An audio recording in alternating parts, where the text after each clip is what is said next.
कैसे हैं आप सब? Welcome to the part 2 video on spellings. In the part 1 video, we have learned a few commonly misspelled words and learned the correct spellings as well. So now we'll be doing a practice exercise on spellings.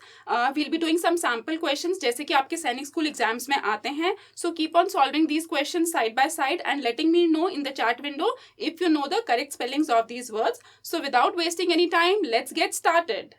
So the first question is, choose the word wrongly spelled. तो आपको question बेटा पहले सबसे पहले बहुत ध्यान से पढ़ना है. या तो वो आपको बोल सकते हैं कि choose the correctly spelled word out of these four, identify the word जिसकी स्पेलिंग सही है, या क्वेश्चन में बोल सकते हैं choose the word that is wrongly spelled, किसकी स्पेलिंग आपको लग रहा है कि रॉन्ग है. तो यहाँ पे वर्ड्स हैं teaser, teething, tedious and teetotaler. So in the chat window if you can tell me that which is the word, यहाँ पे आपको किसकी स्पेलिंग जो है आपको रॉन्ग लग रही है. सबसे अगर हम देख रहे हैं यहाँ पे चारों वर्ड्स टी से हैं. टीजर की स्पेलिंग मुझे लग रहा है सही है, टीथिंग की भी सही है. रॉन्ग स्पेलिंग है आपकी D option that is T टॉटलर.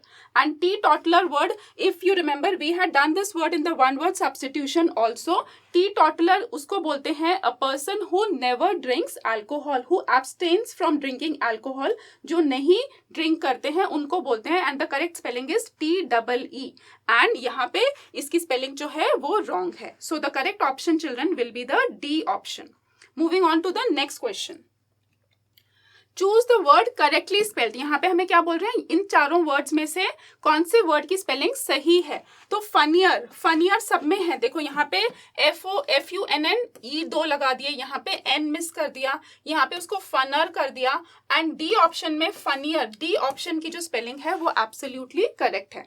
तो कुछ ना कुछ मिस्टेक होगी आपकी बाकी तीन ऑप्शंस में, ठीक है. यहाँ पे DN है, EE कर दिया. सो किसी भी तरह की ऐसी मिस्टेक्स होंगी. So correct answer for this children is the D option, that is funnier, DN. ठीक है.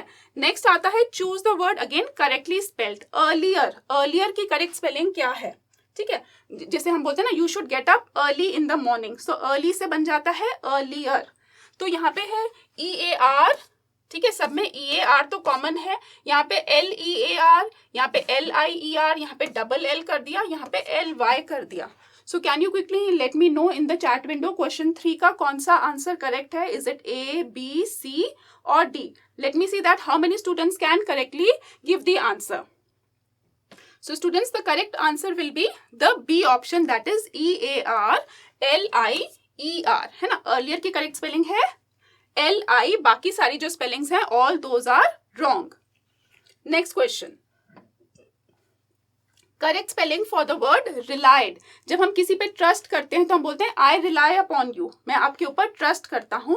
तो उसी से वर्ड है relied. I relied on my friend, है ना. तो यहाँ पे करेक्ट स्पेलिंग आपको बतानी है. देखो REL अगेन सब में कॉमन है. यहाँ पे YE, यहाँ पे LL कर दिया, यहाँ पे IED और यहाँ पे भी LL और IED.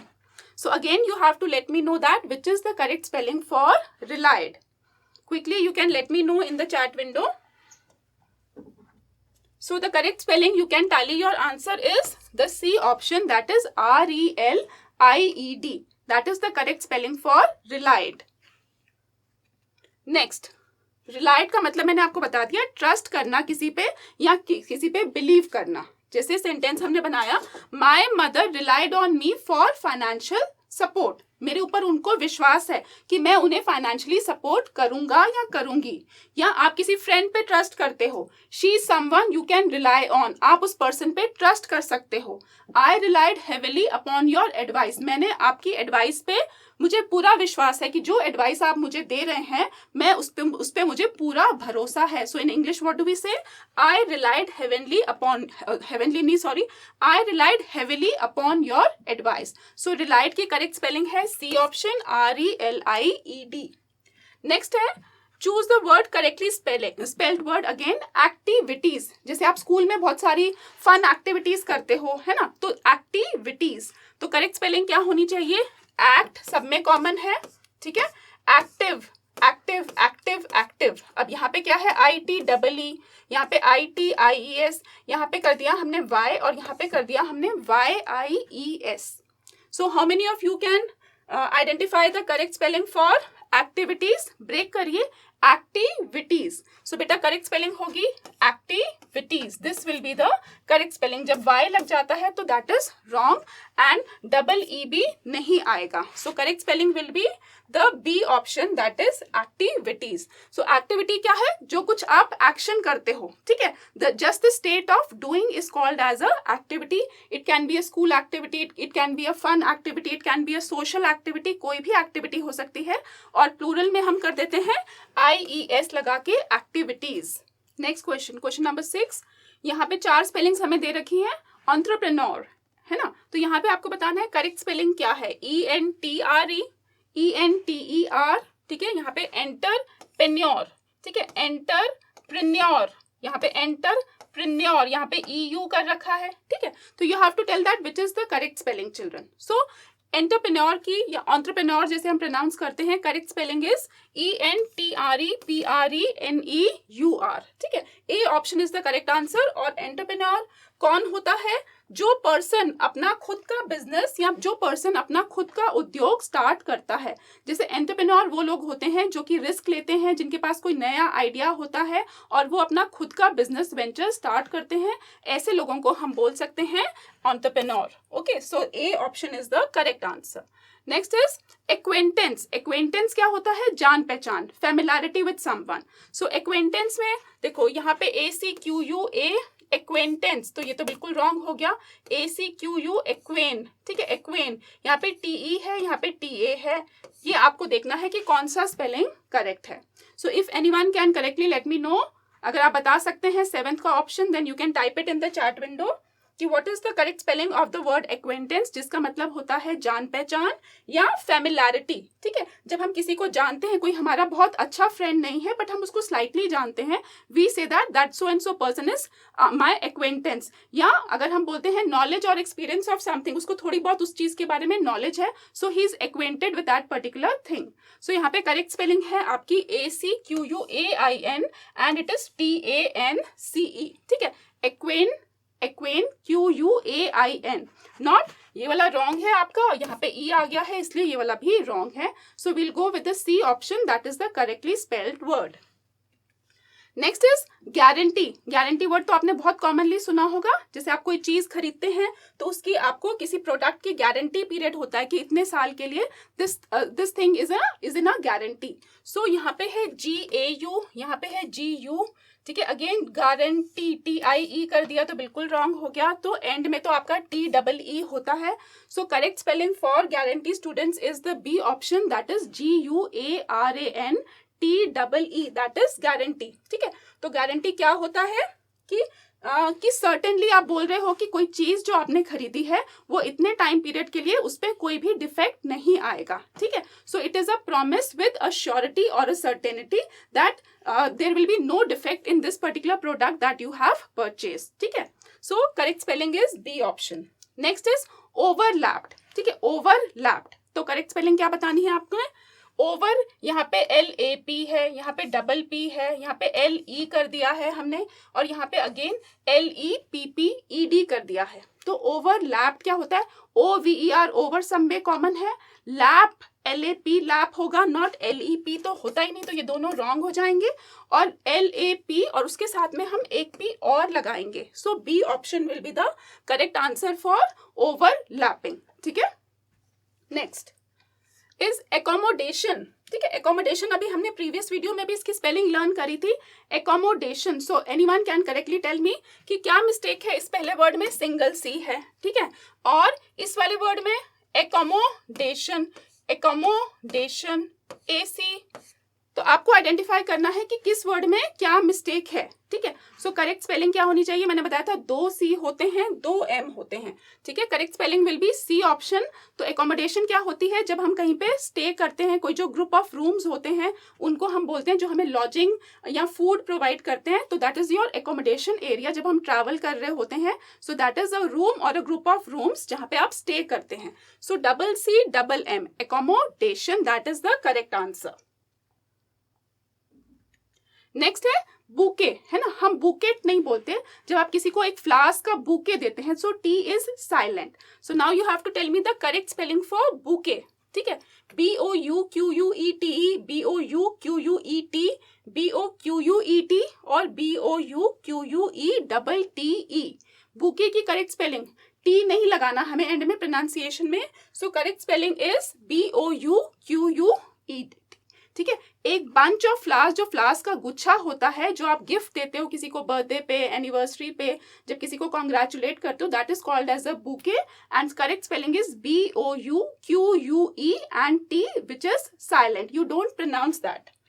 Next word is tentative. ठीक है, कुछ आप करने वाले हो फ्यूचर में, तो आपके कुछ प्लान्स हैं, जैसे आपका प्लान है मूवी जाने का, तो टेंटेटिवली आपका प्लान है।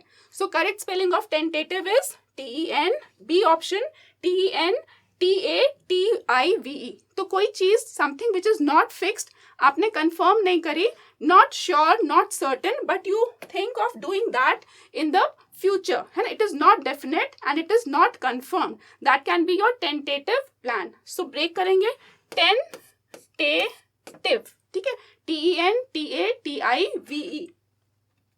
Next word is hindrance. Hindrance क्या होता है? रुकावट, कोई व्यवधान बीच में आता है किसी चीज के, सो उसको हम क्या बोलते हैं? We call that as hindrance. So you have to tell me the correct spelling. HIND सब में कॉमन है, RE, ठीक है, ERE, तो हिंड्रेंस की करेक्ट स्पेलिंग होती है बच्चों HINDRANCE, ठीक है, नॉट REN नहीं होगा, RAN, we'll go with the B option. So hindrance means कोई भी काम आपका डिले हो जाता है due to any kind of obstruction, due to any kind of resistance, कुछ भी रीजन हो सकता है। So that is the meaning of the word hindrance. Next option is maintenance. जैसे आपने कोई घर बनाया, आपके पास कोई कार है, तो उसको आपको रेगुलरली उस पर पैसा खर्च करना पड़ता है, उसको मेंटेन करना पड़ता है। सो वो मीनिंग होता है आपके वर्ड मेंटेनेंस का। तो यहाँ पे मेन है ना, तो मेन के बाद 10 यहाँ पे कर दिया टैन, यहाँ पे TAIN कर दिया, ठीक है। तो करेक्ट स्पेलिंग क्या होती है? maintenance. So we'll go with the A option, that is the correct spelling for maintenance, MAINTENANCE, ठीक है। तो किसी भी चीज को आप उसको प्रिजर्व कर रहे हो, या किसी को, जैसे हम बोलते हैं कि हमें उस पर्सन को रहने का खर्चा देते हैं, सपोर्ट देते हैं, उसके लिविंग एक्सपेंसेस का खर्चा देते हैं, that is also called as maintenance. So MAINTENANCE। नेक्स्ट हमें किसकी करेक्ट स्पेलिंग बतानी है? पार्लियामेंट्री। तो उसके लिए हम पहले ब्रेक करेंगे, पहले हमें पार्लियामेंट की करेक्ट स्पेलिंग पता होनी चाहिए, ठीक है। तो गिवन है यहाँ पे PARLIM और यहाँ पे गिवन है LIAM, पार्लियामेंट, तो ये तो रॉन्ग है पार्लियामेंट की स्पेलिंग, है ना। पार्लियामेंट से ही वर्ड बनाएंगे आप parliamentary. So parliament TARY, that will be the correct spelling for the word parliamentary. Next आता है टैरिफ। टैरिफ क्या होता है? जैसे कि टैक्स लगाते हैं, that is called as tariff. TARIFF, TA यहाँ पे कर दिया हमने डबल R, यहाँ पे कर दिया सिंगल R सिंगल F, यहाँ पे डबल R और F, ठीक है। तो कोई ना कोई मिस्टेक है सब में। सो correct spelling for tariff is TARIFF, ठीक है, R सिंगल है, F डबल है। तो टैरिफ क्या होता है? जो मैंने बताया, टैक्स जो कि सरकार लगाती है जब हम कोई गुड्स जो हैं, सर्विसेज इंपोर्ट करते हैं दूसरी कंट्री से, तो उन पे जो टैक्स लगते हैं, that is called as tariff. Then occasion, जैसे हम पूछते हैं व्हाट इज द ओकेजन, आप आज पार्टी कर रहे हो, आप सेलिब्रेट कर रहे हो, then what is the occasion, है ना। सो ओकेजन यहाँ पे क्या स्पेलिंग है? CASS, double CA single S, double C double S and double C, और यहाँ पे कोई S नहीं है बल्कि TION कर दिया है। So all words are looking confusing, है ना। So can anyone tell me in the chat window that what is the correct spelling for occasion according to you? ठीक है, ओकेजन का मीनिंग आई थिंक सबको समझ में आया है। ओकेजन की करेक्ट स्पेलिंग होगी B option, double C and single S, occasion, okay, OCCASION। Again important, आप इसको लर्न करेंगे। So occasion is any time, any moment, है ना, जब कोई इवेंट अकर होता है, एक पर्टिकुलर इवेंट अकर होता है, उस इंस्टेंस या उस टाइम को आप बोलते हैं ओकेजन। Next exaggerate. एग्जैजरेट मतलब किसी भी बात को बढ़ा चढ़ा के कहना, दैट इज एग्जैजरेशन, ठीक है। तो यहाँ पे एग्जैजरेट में सिंगल G है, यहाँ पे डबल G है, ठीक है। यहाँ पे E के साथ AB लगा दिया और यहाँ पे G की जगह हमने J लगा दिया। तो there are 3 spellings that are wrong and only 1 spelling that is correct. So the correct spelling will be the C option, ठीक है बच्चों, C option आपका करेक्ट है, that is EXAGGERATE, rest all are wrong, because यहाँ पे G single है, यहाँ पे EA कर दिया और यहाँ पे हमने J लगा दिया. So we will go with the C option. Next है अथीस्ट. अथीस्ट क्या होता है? एक हमने करा था वन वर्ड सब्स्टिट्यूशन में, one who believes in God, theist, and one who does not believe in God, that is called as atheist. So spelling ATHI, wrong spelling है. ATHEIST, this is right. ये again this is wrong, and IE कर दिया, again this is wrong. ठीक है. Next word is competent. Competent की यहाँ पे spelling है COMP, ये तो सब में कॉमन हो गया, कॉम्प तक. ठीक है.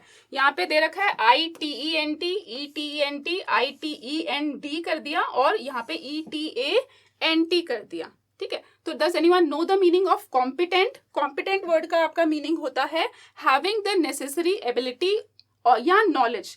कुछ करने के लिए जब हम कैपेबल होते हैं, या हम एफिशिएंट होते हैं, या हम प्रोफिशिएंट होते हैं, हमारे अंदर वो क्वालिटी होती है कुछ करने के लिए, तो we call that person is competent. ठीक है. हमारे अंदर एबिलिटी है या स्किल है to do something. So competent में यहाँ पे जो D लगा दिया ये तो बिल्कुल रॉन्ग हो गया. कॉम्पिटेंट में I लगा दिया, ये भी बिल्कुल रॉन्ग हो गया. सो कॉम्पीट, COMPET, कॉम्पीट और NT. ठीक है. COMPETENT, you have to remember, is the correct spelling for competent word. Try to understand the meaning as well. Then is privilege. ठीक है. प्रिविलेज बोलते हैं ना, किसी को स्पेशल प्रिविलेज है कुछ काम करने के लिए.